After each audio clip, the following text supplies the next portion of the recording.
ప్రియులారా, బాగున్నారా? దేవుని వాక్యాన్ని క్రమంగా చదువుచున్నారా? ప్రార్థించుచున్నారా? నేటి ధ్యాన వాక్యము స- సామెతల గ్రంథం 11వ అధ్యాయము 8వ వచనం.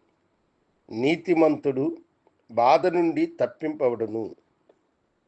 దేవుడు ఎవరినైతే నిర్ణయించినాడో, ఎవరినైతే పిలిచినాడో, ఎవరి పాపములకైతే క్షమాపణను అనుగ్రహించి తన బిడ్డలుగా చేసుకున్నాడో వారిని ఆయన నీతిమంతులు అని సంబోధించుచున్నాడని దేవుని వాక్యము మనకు తెలియచేస్తుంది.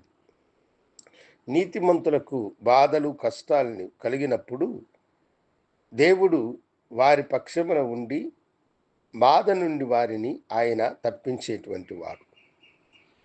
మా అమ్మమ్మ పేరు సీతమ్మ. ఆమె దేవుని యందు చాలా భక్తి వైరాగ్యము కలిగి జీవించినటువంటిది. అయితే ఆమె కడుపులో బల్ల చేరింది.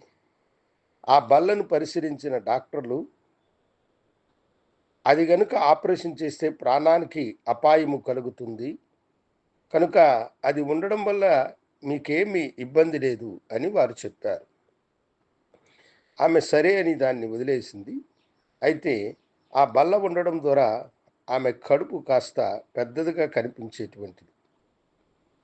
ఆమె మీద ద్వేషము కలిగినటువంటి వారు ఆమెను మాటలతో బాధించి, ఇదిగో సీతమ్మ కడుపుతో ఉన్నది అని ఆ వయసైన వృద్ధురాల్ని హేళనగా మాట్లాడేవారు. అయితే ఆమె దేవుని యందు ఎంతో నమ్మకము, విశ్వాసము కలిగి జీవించినటువంటిది.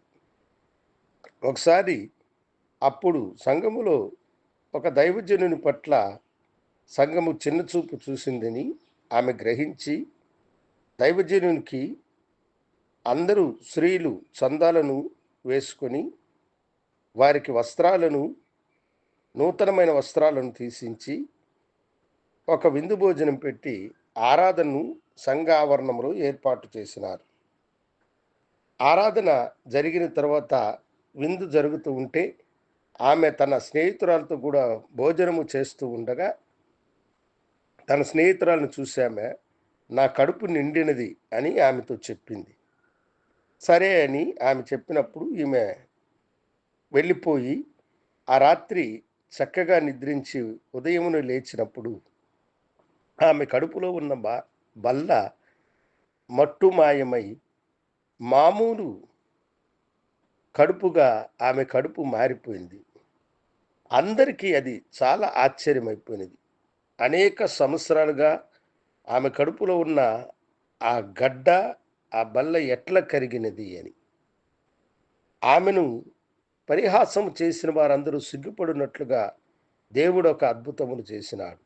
అవును దేవుని బిడ్డలారా, నీతిమంతులు బాధలో ఉన్నప్పుడు ఆయన చూసే దేవుడు కాదు, అందులో నుండి వారిని విడిపించువాడు.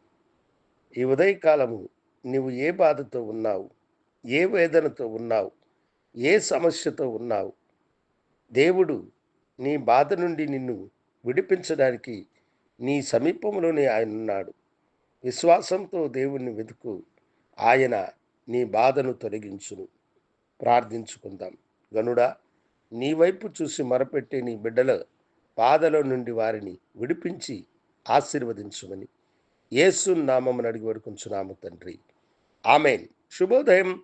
ప్రభు మిమ్మలను దీవించునుగాక. ఆమెన్.